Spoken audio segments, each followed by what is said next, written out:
This took 3 minutes for the most basic enemy in the game. 3 minutes!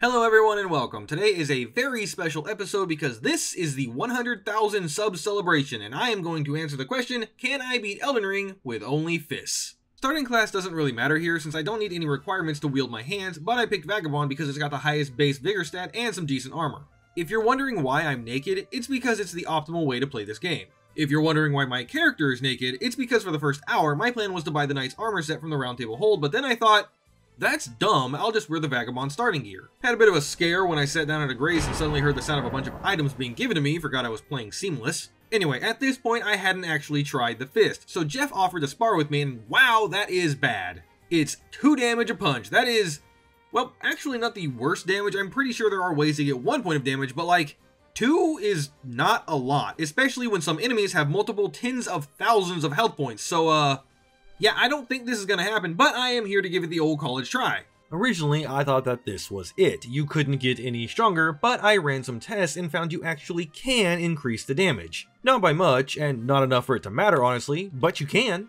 At 25 strength and dex, with the blue dancer charm, the damage is increased by 1.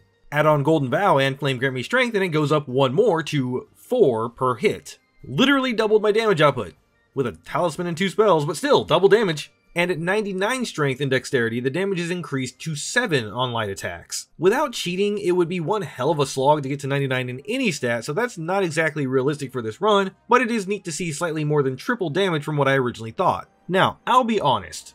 These tests were done after I already recorded the main footage, as I had initially thought it was just impossible to increase the damage. But I felt like I should test that before saying so, and well, glad I did. Either way, I don't think it's really viable to use the spells as they only last for a short while. Plus, I then need to take runes away from leveling strength and red flask away to have some blue, assuming I want to rebuff. What's that? Looking for excuses?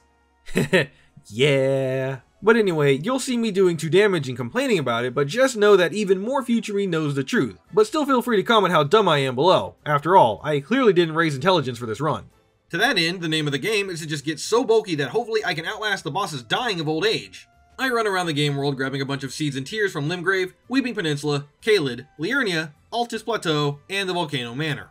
Next I grab the Icon Shield for some slow health regen, cheese this Knight's Cavalry for some free runes because I don't really want to punch Grail's ankles for 7 hours, buy the Crimson Amber Medallion for a little bit of extra health, buy Blessing's Boon from Turtle Pope, as well as Urgent Heal and Regular Heal from this guy, a Finger Seal from the Twin Husks, and level once into Faith, then dump everything else into Health. And that's basically it. Prep work is complete, so I guess it's time to take on Margit. But first, an announcement. I've got merch. I swear to you that this was coincidental that it lined up with the 100k celebration, but it is kinda fitting, I guess. Anyway, Project Orochi approached me a while ago and asked if I wanted to work with them to make some cool products, and after talking about it with their super skilled artists, they came up with this awesome design and I love it. Personally, I'm a fan of the black design on the white shirt, but both are stellar and they even come as a hoodie. So if you want to help support the channel directly and get this awesome shirt, then check out the link in the description below. Thanks again for the awesome shirt, Project Orochi. Now where was I? Ah yeah, Margit. So Margit here has 4,174 health. Did his health bar even fucking move? It's no secret to anyone, especially after my Fist of Gratior run, that I don't really like low damage runs. But this isn't just low damage, it's like so low the Abyss thinks it's too far down. Like, I've done some runs where my weapon was +0 and thought it sucked, but this is just ridiculous.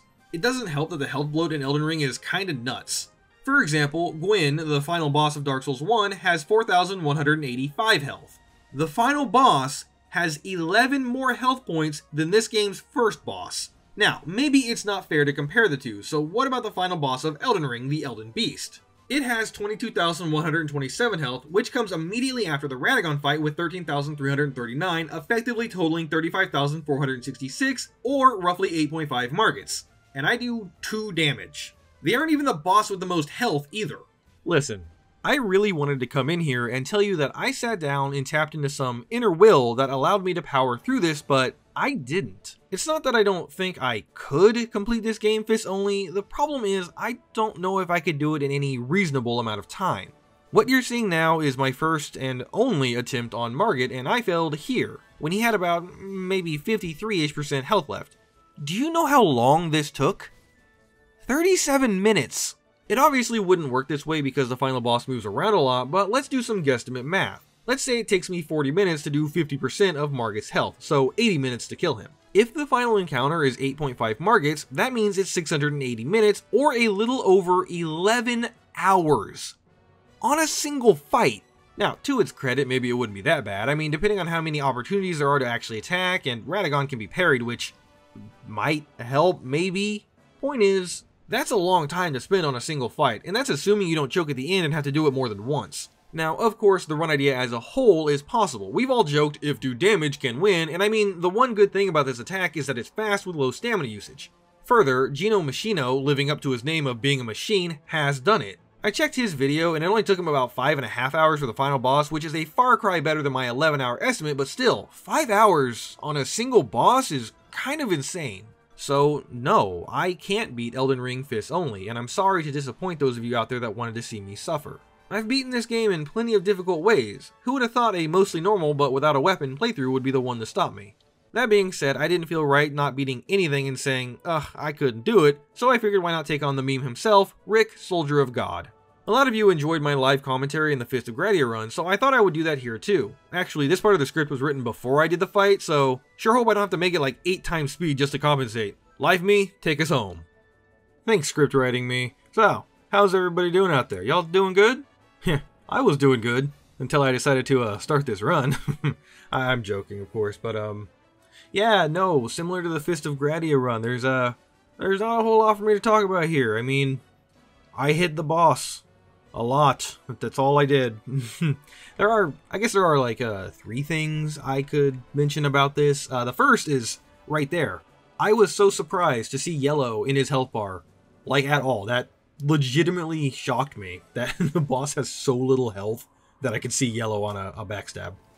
The second is that the fists are worse than I initially thought. I didn't think to mention it during the Margit encounter, but here, at about half health, I exclusively started going for jump attacks and charge attacks, and I never broke his stance. I mean, it's not surprising that the fists have like 0 poise damage, but it wasn't exactly a fun realization. I suppose some of the bosses can be parried, so you can get riposte that way, but half of them take, 2 or more parries for that to work anyway, so it's not exactly the best strategy, I guess.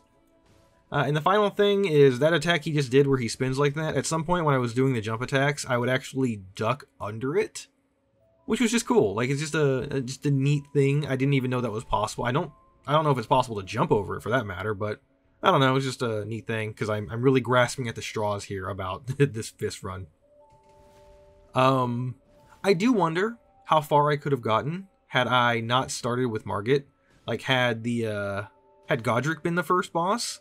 I'm assuming he has more health. I don't actually know that. Jane, could you please put that on screen? Their health bars to see which one's bigger. I assume it's Godric because he's further, but there is one attack in Margit's kit that to this day I still don't know how to dodge. I'm pretty sure I showed it during the Margit encounter, but it was just a fluke. Like, I dodged it because I was like, oh, I'm gonna dodge now and hope for the best, right? But it's the in phase 2. He like does 2 holy sword swings followed by a poke, a stabby poke with his stick, and I have never once been able to dodge that fully. I almost always get hit by the final poke. So if that wasn't the case, like if he didn't have that attack, right, maybe I could have done it. Maybe I could have got through Margit. I could have also just baited the jumping attack, but that would have taken, 4 hours just to only ever attack him after one specific attack. And I only ever do like 8 damage total during that window. That doesn't sound fun, like, at all. Yeah, there's not a lot to talk about, but there is something I do want to say, and that's just like, thank you. Like, sincerely, I can't speak. Sincerely, thank you, everybody that is subscribed, the Patreons, members. Even if you're not any of those, right? If you just come to my channel and want to laugh at me doing some stupid, or be like, oh, what is it like if you level resistance, right? Seriously, thank you. This channel, I never expected it to get as big as it did. And it couldn't have gotten that far without you. I mean, it it literally couldn't have. That's not how the numbers work.